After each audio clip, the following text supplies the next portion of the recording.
औज़ु बिल्लाहि मिनश्शैतानिर्रजीम बिस्मिल्लाहिर्रहमानिर्रहीम अल्लाहुम्मा सल्लि अला मुहम्मदिन नबीशिल उम्मीशिल करीम व अला आलिहि व सहबिहि व बारिक वसल्लम। मोहतरम ख़वातीन व हज़रात, अस्सलामु अलैकुम। मदीना, मदीना मुनव्वरा, एक ऐसा नाम कि इसको सुनते ही एक अजब सी मिठास, एक अजब सी सुकून का एहसास होता है। आप देखें, बहुत से लोग तो दुआ करते हैं कि अल्लाह हमारा जीना मरना मदीना मुनव्वरा में लिख दे। ऐसा ही है ना। और आपने कभी देखा कि बहुत से लोग जब जा रहे होते हैं उम्रे पे, तो बहुत से लोगों की ख्वाहिश होती है कि काश हम सबसे पहले आका सल्लल्लाहु अलैहि वसल्लम की ज़ियारत के लिए हाज़िर हो सकें। उनकी प्रायोरिटी ये होती है कि वो पहले मदीना मुनव्वरा जाएं। ऐसे ही है ना। खैर, ये हर एक का अपना एक अंदाज़ है, हर एक की अपनी एक सोच है। बहुत से लोग कहते हैं कि नहीं, पहले मक्का मुकरमा जाना चाहिए और उम्रा करके पाक साफ़ होके तो फिर आका सल्लल्लाहु अलैहि वसल्लम की बारगाह अक़दस में हाज़िरी देनी चाहिए। जबकि कुछ लोग कहते हैं कि जी, आका की ज़ियारत के लिए अगर पहले हाज़िरी नसीब हो जाए तो बेहतर है। अब बाज़ वक़्त ये भी होता है कि इंसान मदीना मुनव्वरा जाना चाहता है और बिल्कुल अकेला होता है, किसी ग्रुप के साथ नहीं है, और वहाँ बहुत से लोग पूछते हैं आपके वहाँ कोई रिश्तेदार हैं, कोई जानने वाले हैं। आपसे अगर कोई पूछे कि आप मदीना मुनव्वरा जा रहे हैं तो मदीना में कोई पहचान वाला है, तो कैसी फीलिंग होगी? ये जुमला ज़रा सोचें और सुनें। आपसे मैं पूछ रही हूँ, क्या आप मदीना जा रहे हैं तो मदीना में कोई पहचान वाला है? रोंगटे खड़े होने लगते हैं, ऐसे ही है ना।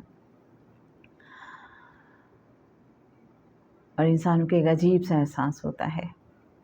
आपको पता है, कुदरतुल्लाह शहाब से भी किसी ने ये पूछा था। शेयर करती हूँ आपके साथ हर्फ ब हर्फ। कुदरतुल्लाह शहाब कहते हैं कि एक दोस्त को फ़िक्र लाहक हुई कि मदीना मुनव्वरा में हमारी देखभाल कौन करेगा। लॉबी में चाय का घूंट लेते हुए उसने मुझसे पूछा, मदीना में है कोई जान पहचान वाला? मदीना में है कोई जान पहचान वाला? इस सवाल में जाने क्या था कि मुस्तरिब दिल के सारे तार झुंझला उठे और पूरे बदन में इर्तियाश बपा हो गया। मैंने कोई जवाब दिए बगैर अपने आप से पूछा,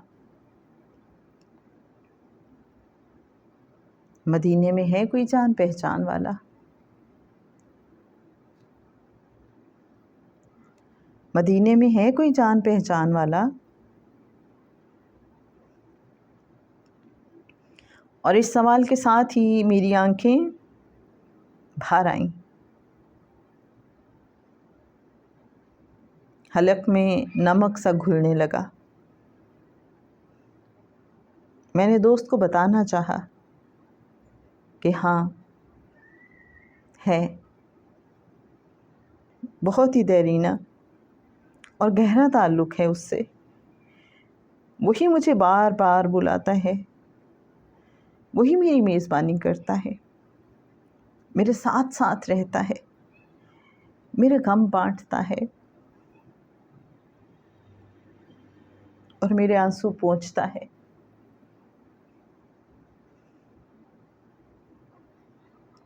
मैं बहुत कुछ कहना चाहता था मगर कुछ न कह सका। बसत मुश्किल मेरे मुंह से एक जुमला निकला,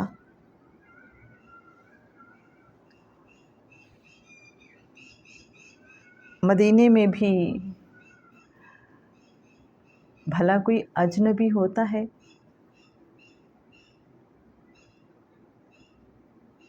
مدینہ میں بھی بھلا کوئی اجنبی ہوتا ہے؟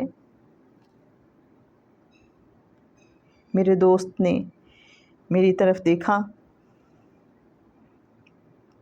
اور آنسو اس کے رخساروں سے ڈھلکنے لگے۔